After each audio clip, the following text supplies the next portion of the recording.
હનુમાનજી બાપુ છે ને અજર અમર છે. અજર હું તો પ્રોગ્રામમાં જાહેરમાં કહું કે એક મેલડીમાં ને એક રામાપીર ને એક હનુમાન ત્રણ ને તમે સવારે નાળિયેર માનો ને બપોરે ભડાકો કરે એવા હે દેવ. ત્રણ દેવ એવા છે બાપુ, આમ તમારે ભડાકો બોલાવે અને હાજર જ છે. અમે હમણાં કીધું એમ આ તમારે રોજ વરસાદ આવે છે હનુમાનજીના પ્રતાપે. હનુમાનજી તમને કહે છે કે હું હાજર છું, તમે ગભરાતા નહીં. વરસાદ આવે એટલે તમને પ્રમાણ, કારણ કે નજરે તો આપણી એવી દ્રષ્ટિ નથી કે આપણે નજરે જોઈએ. આપણે પાપી છે, એ આપણને હજી ભગવાને દ્રષ્ટિ નથી આપી. પણ આવા કાર્ય કરો છો, આજ નહીં તો કાલ મારો નાથ કદાચ આપશે દર્શન. પણ કહેવાનો મારો અર્થ કે એની હાજરી છે, એની અનુભૂતિ તમને કરાવે ઈ હનુમાન. તમે વિચાર કરો, રામાયણમાં હનુમાનજી મહારાજે રામચંદ્ર પરમાત્માના આય કામ કર્યું, આય કામ કર્યું, આય કામ કર્યું એવા હજારો દાખલા છે.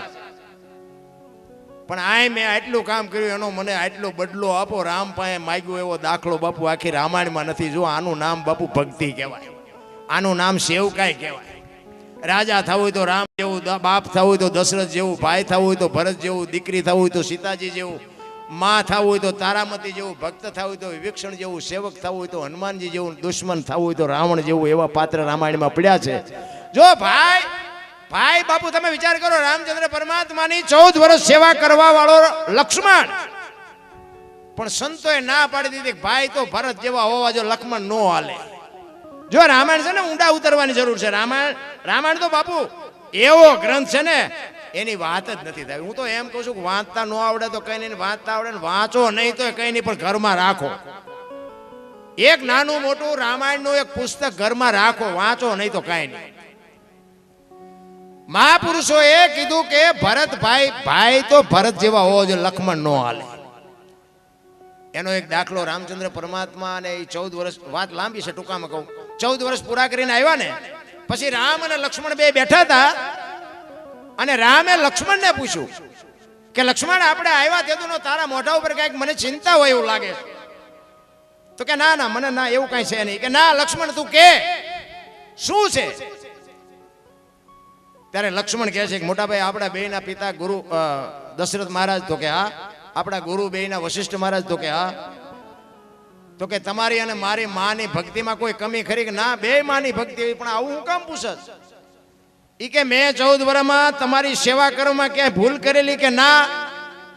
ત્યારે લક્ષ્મણ કહે છે મોટા ભાઈ જો આમાં તમારામાં મારામાં કાંઈ ફરક ન હોય તો હું તમને ઈ પૂછું છું કે લંકાના પટાંગણમાં રામ રાવણનું જ્યારે યુદ્ધ હાલતું હતું, રાવણના વરસાદ જેટલા બાણ વરસતા હતા, તમને એક નો અડ્યું અને મેઘનાથે મને એક બાણ માર્યું, ત્યાં ગોટો વાળી દીધો. મને આ ક્યું ફળ ભોગવવું પડ્યું એ મને હજી શંકા નથી મટતી. તમારામાં મારામાં કોઈ ફરક ન હોય તો હું એમ કહું છું કે રાવણ જેવા રાવણનું જો બાણ તમને ન અડે, એના છોકરાની હું હસ્તી હતી ઈ મને મારે ગોટો વાળી દે.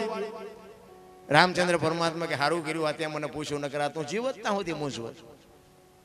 પછી રામે કીધું કે આપણે વનમાં હાલતા થયા ત્યારે કે આશ્રમ આવ્યા હતા? તો કે હા આશ્રમ તો ઘણા આવ્યા.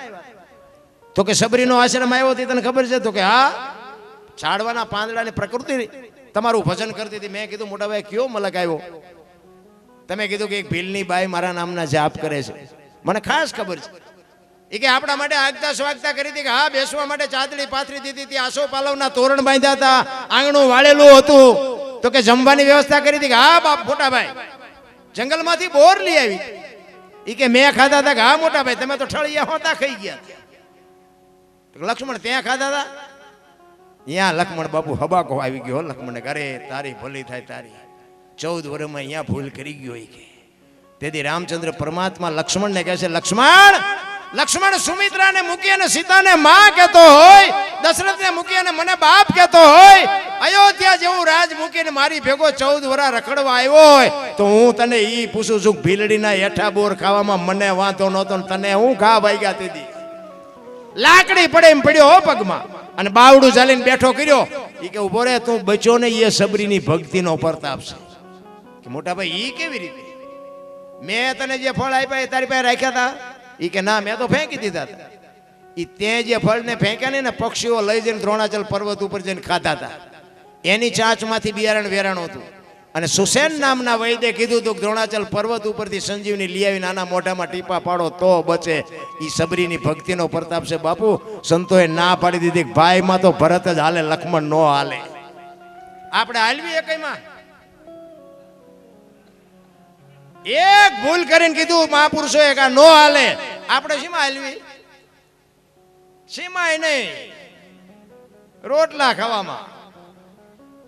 અરે બાપુ, જીવન મળ્યું છે, કંઈક મોજ કરી લેવાય, આનંદ કરી લેવાની વાત છે. બાકી હું તો એમ કહું કે આપણે મર્યા પછી જો ગામમાં 5 જણા હરખી તો રોવે નહીં, તેને જીવાય ન કહેવાય.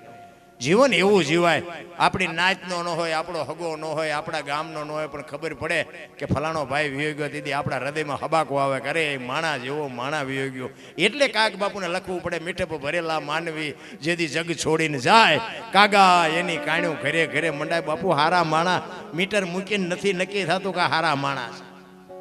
હારા માણા તો બાપુ એ તો અગરબત્તી જેમ બાપુ પોતાના દેહ બાળીને દુનિયાને સુગંધ આપીને આ દુનિયામાંથી વ્યા જાય. મહાપુરુષોના ગાણા અમે ગાઈ છે ને, એમની પેઢીઓ અમારી અહીંયા કોથળા નથી મોકલાવતી, પણ કર્યું છે એવું એટલે અમારે ગાણા ગાવા પડે છે. એટલા માટે એકાદી વાણી કરું.